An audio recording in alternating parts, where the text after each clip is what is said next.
our next speaker will be our very busy program chair, Yury Katkov.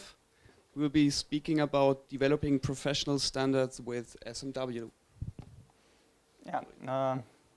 Hi everyone, and I'm going to talk about the professional standards. These are the documents that describes one particular kind of professional. And my plan is something like that. I'm describing, should I use another microphone? Okay, good.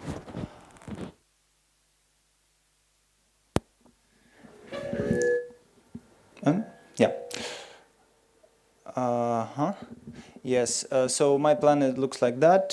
First I'm going to talk about what are these documents look like, how to create them, how do people create them now, and what kind of community is used to create a good professional standard, and how we improve this process with our tools. So we've done one pilot on the professional standard, and I'm going to quickly grasp it as well. So the professional standard is the document that specifies the requirements for the professional, and these includes what should this professional do a job, what kind of skills should he have, and what knowledge does he know about the world, about the job in general, and also the requirements for personal qualities as well. And the standards are interesting in a way that they are used in two important applications. First of all, they are used for designing the programs in universities, and secondly, they sometimes used for designing the job requirements in the companies. But actually, companies are very, very interested in this first case, because designing the programs in university means that if you influence the standard, you influence the university, and they will give you more suitable people at the end. So I'm going to talk about the structure of the professional standard, because kind of formal document, there is a methodology for designing it. And let's do that by some example. Our pilot is the standard of the manager, but I would rather talk about the demon hunters. So we have this demon hunter, and we want to describe what kind of job is actually that. And first of all, we want to know what kind of levels there are. So there are more experienced demon hunters and less experienced. Some of them can chase demons in groups, so they have some leadership skills and so on. And the standard describes these levels of the professional, whether it is programmer from junior to senior, or is it manager from linear manager to CEO. What else? The responsibilities. Every good demon hunter has two basic responsibilities. It's chasing the demons and, fighting them. So to perform these actions, these professional actions, we need some skills to be developed. And in case of demon hunter, I can name a lot of skills like using all kinds of weapons and all kinds of spells, unlocking doors, and so on. And but the world is not only about the skills. You need some background knowledge sometimes. And in case of programmer, this will be maybe a mathematical background or something about the algorithms. And in case of demon hunter, it's probably basic demonology. That's good discipline, I guess. The anatomy of the demon, the understanding of ancient rules, and so on. After that, we can stop, but no, it's not sufficient to get the full picture of the professional. We need also to define the qualities these professionals should have, in RPG games we have all this strength, dexterity, and how vitality, how long does it have to kill our demon hunter, and so on. More common example is leadership qualities or ability to manage people. And if you have such nervous job as demon hunter, you probably have to be cold-blooded. Okay, so we wanted to group all these requirements in some way or another. So we came up with the term of working function.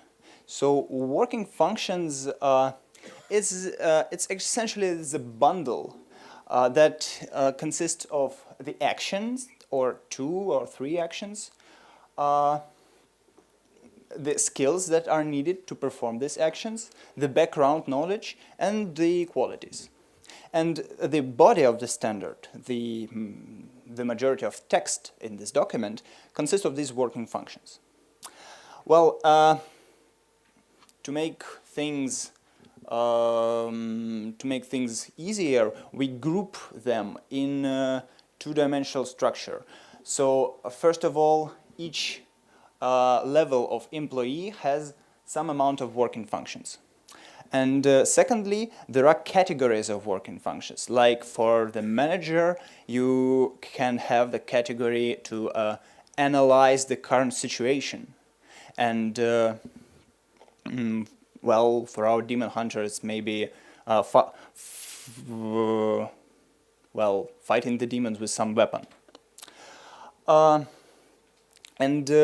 So it is like the structure of the document, and to create a good document, we need a good community.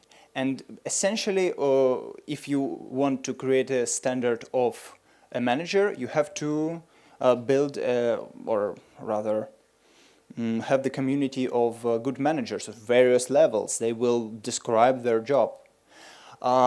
And we have some roles here, so of various kinds of actors. It is first fathers of the standard. It's an initiative group.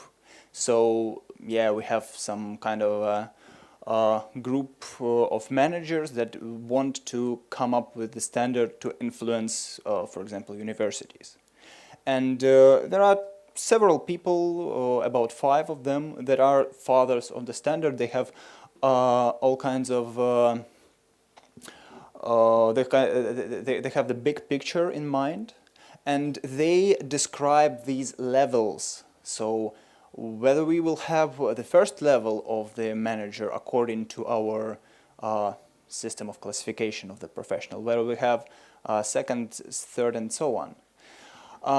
They also make decisions about what working functions, these building blocks, you remember the violet ones, which working function will be included in the final version of the standard. Second group is the industry representatives. And this is the largest group represented by various levels of professionals from the field of the standard. So the third group is the moderators, and we call them facilitators. They are explaining during the project what kind of methodology do we use, how do you behave here, you don't want to write comments but rather change the text, and so on. Okay, the process of creating these documents, these standards, looks like that. First, the fathers describe levels, categories. After that, the crowd of professionals describe the working functions, and vote which working functions will go to the final version of the standard. After that, there are some synchronizations. For example, if we have working function like take strategic decisions, we can think what level of manager will take strategic decisions and where there won't be any function like that. So there are synchronizing the levels, and they proposing the actual standard to the government. we implemented this structure in Semantic MediaWiki like that. So we just take the naive approach and have this matrix of the standard. Here are all these levels, and here are the categories. So we have implemented that with templates, which give us a lot of flexibility, but make code a bit hard.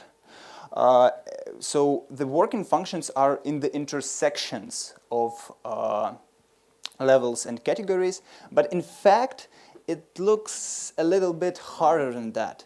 Here we have not only one working function, but rather several candidates for them. So, and people will decide, will vote for or against the working functions. So in the system it looks like that. We have two candidates here. You can vote for this working function proposed by someone, or for this. For now, it's only the simplest algorithm with sum all these votes for and votes against. And the super user can either freeze the voting, so this is the administrative interface. You can either freeze the voting and no votes will come after that. Or you can, well, actually set the winner. This is how the democracy works in Russia. So this is the pinning button to set the winner. Why? Well, because the standard is made by these fathers of the standard, and it's actually their product. Yeah. So why do we use this voting system? Why do we have these versions instead of just going Wiki way? Well, there are several reasons to that. First of all, these wikis are strange to many people. It's a very hard use case, if you think of it, to change somebody's text. And actually, even in the wiki community, I remember when we prepared the conference, people were hesitant to make changes in my Google Doc or in my wiki page. And this is the first reason. Second reason is that the way to solve the problems in the wiki is the edit war. Who shout louder wins. And we have the community of professionals. They do that in their spare time, or yeah, it is strange to see these people engage in edit war. And thirdly, most of the edits are not meant to be the proofreading kinds of edits. It's totally new idea. No, I don't want this working function here. I want completely different actions to be performed by this professional here. Well, and the last reason is that many people are very busy, and if we are talking about the highest level of the managers, they just don't want to type much. They literally want to have several versions and pick one of them. Yeah, I think that's a good working function. Yeah. So apart from this voting, we also evaluate each working function, each article. So we have the evaluation widget. We have started with using article feedback, which is developed by Wikimedia Foundation, but it's really kind of a Wikipedia specific thing. They have only four criteria for evaluating article, and you will set it globally to the whole wiki. So we came up with our own extension that allows you to set different evaluation criteria for different categories. Allows you to set all kinds of widgets. So there are these star-like things, well, actually medals. You can also set up other widgets here, and it is pretty flexible. So after the standard is evaluated, after all people have voted, and the fathers of the standard well, sign it in a way, we export all this stuff to Microsoft Word. And why? Well, because the people who will read the standards are from the government, and they do not very much understand any text if it's not in the proper formal form. So we have this Microsoft Word extension, and it's actually when I have opened first this standard for Microsoft Office products, I was amazed because it was the first document I saw 3,000 pages long. I've never seen anything like that before. So we just went a simple hacky way. We saved the template of the standard, well, the proper standard document, saved it in HTML, replace all stuff with placeholder, save that again, and have our software fill this placeholder, and when person download this HTML, it got renamed into doc and got opened with Microsoft Doc pretty smoothly. Okay, so that's how it's done. So we've developed this system and we tried that, and we've done one pilot project, the standard of the manager, and it actually is partly accepted now in the government. After you give something to government, they make some corrections, and yeah, half of that will be rejected probably, but there was some influence out of this project. We've found out that SMW is good for prototyping, because if you have this kind of methodology, yeah, you have this matrix of the standard, you have this decision process, and it should change over time, you have some iterations, it's good to have as flexible system as Semantic MediaWiki. And we'll continue to use it probably as the platform for designing other standards, and when you have more than one, you can probably reuse the existing skills, like you can also define the relationships between different standards, like just manager and manager in the educational sphere. So it's possible to do all kinds of things, all kinds of libraries of skills with Semantic MediaWiki. Okay. This was about the professional standards. If anybody have question about that, I can answer it right now. And after that, I will go to other things we are doing. Yes?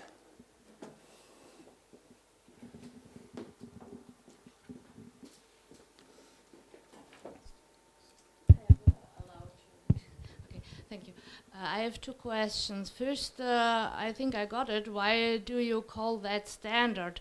Because defining a standard for a profession or for, let's say, competence baseline or so, it doesn't function that 5 people write down something and the other vote. It is a complex democratic process. And I think it's more or less a kind of benchmarking system, what you do, or a role description, or I don't know. I think it's not adequate to speak about a standard in this way.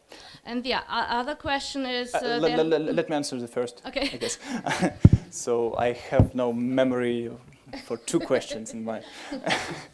Okay, so the standard is just, well, so it's kind of bureaucratic term. We have these standards that are, signed by the government, and these are the documents that will be given by the universities. So, well, you can have the standard for making tables, and this is the standard for making kinds of professionals. And about this question of the community, I guess, yes? Do we have a good enough community to decide what professionals should do? And the answer here is yes, we do, because these fathers of the standards are typically people with a lot of connections among their professional network, and they're close to the government, and the process looks a lot more, a lot cooler than it was before, because before it was just 3 people come up with the idea. Now, what democratic process are you talking about? We are on the way to that, but it's, yeah, I guess more broader discussion about the standards is the second step here. I have a lot of experience of working out standards in professional education and academic education in Germany and in Europe, and that's why my question is a little bit non-understanding how do you think it works? Maybe in Russia it is this way. Yeah, I don't know.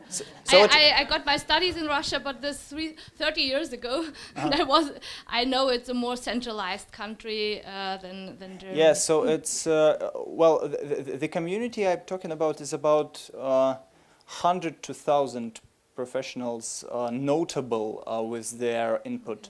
So if it's the standard for programmers, we will have people from Oracle, from Yandex, from Google, representatives in Russia. So it's, well, it's a good set, I guess. Okay.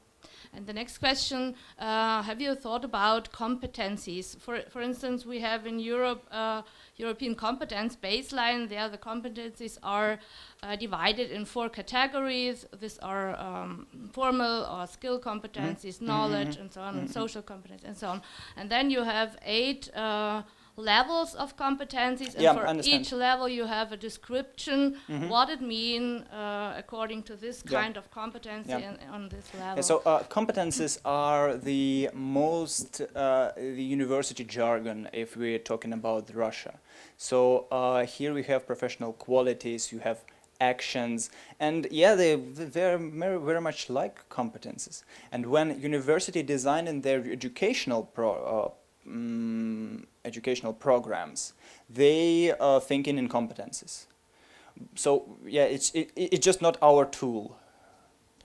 Okay. How much time do I have? 5 minutes. Okay. I want to show some other stuff we do in WikiVote. We have another projects not related to professional standards, but some neat things you can reuse in your projects, in your wikis, like this one.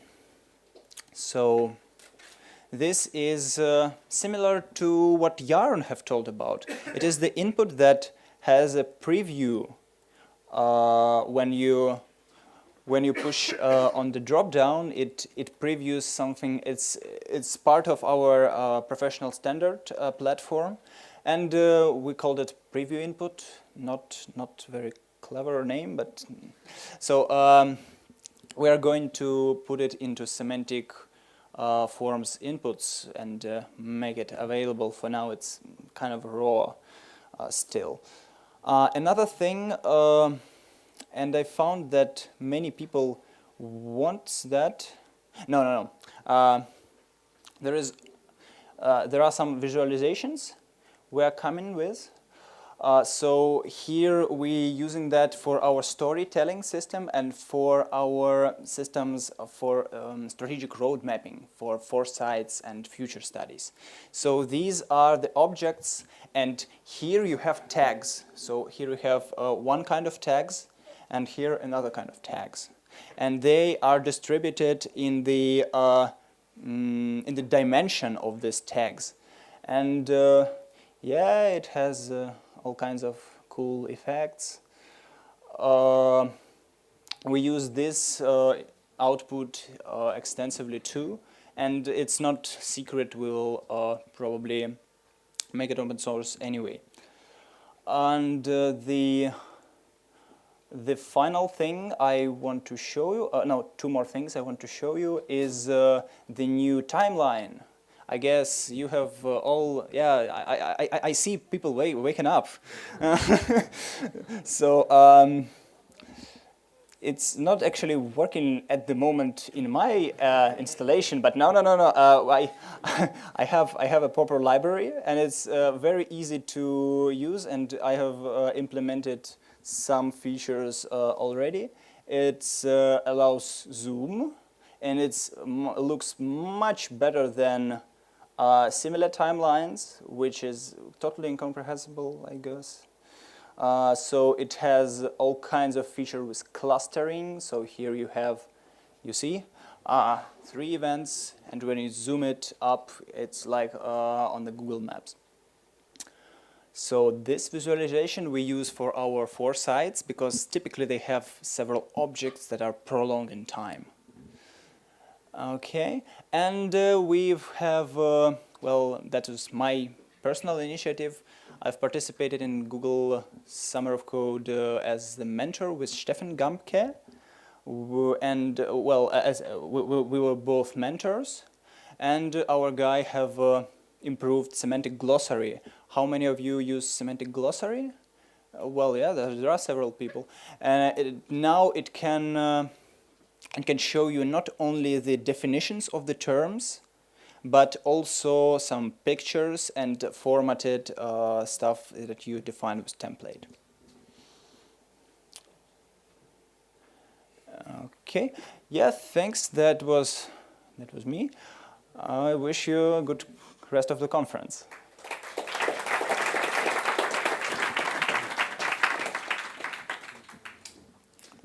Okay, any more questions about the standard? Thanks, Yury. Or something else?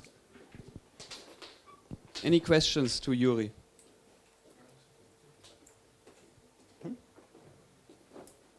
Yeah, this one there. Why didn't you use the MediaPress extension? I can't hear you yet. No, not screaming. Uh-huh. Okay, you mentioned that you hacked your own Word export. Why? I just was curious. Why didn't you use the MediaPress extension that can generate OpenOffice? Yeah, we don't need OpenOffice. Yeah, but you can Yeah, read OpenOffice with Word. I mean. Nah. No. Yeah, so we tried a lot of stuff, including this one, and the thing is that in the standard document there are a lot of specific markup that got corrupted when you view it in OpenOffice. Yes, so we just went this way. It was the better result produced. Okay, any more questions? Yeah. Good, okay. Thanks, Yury.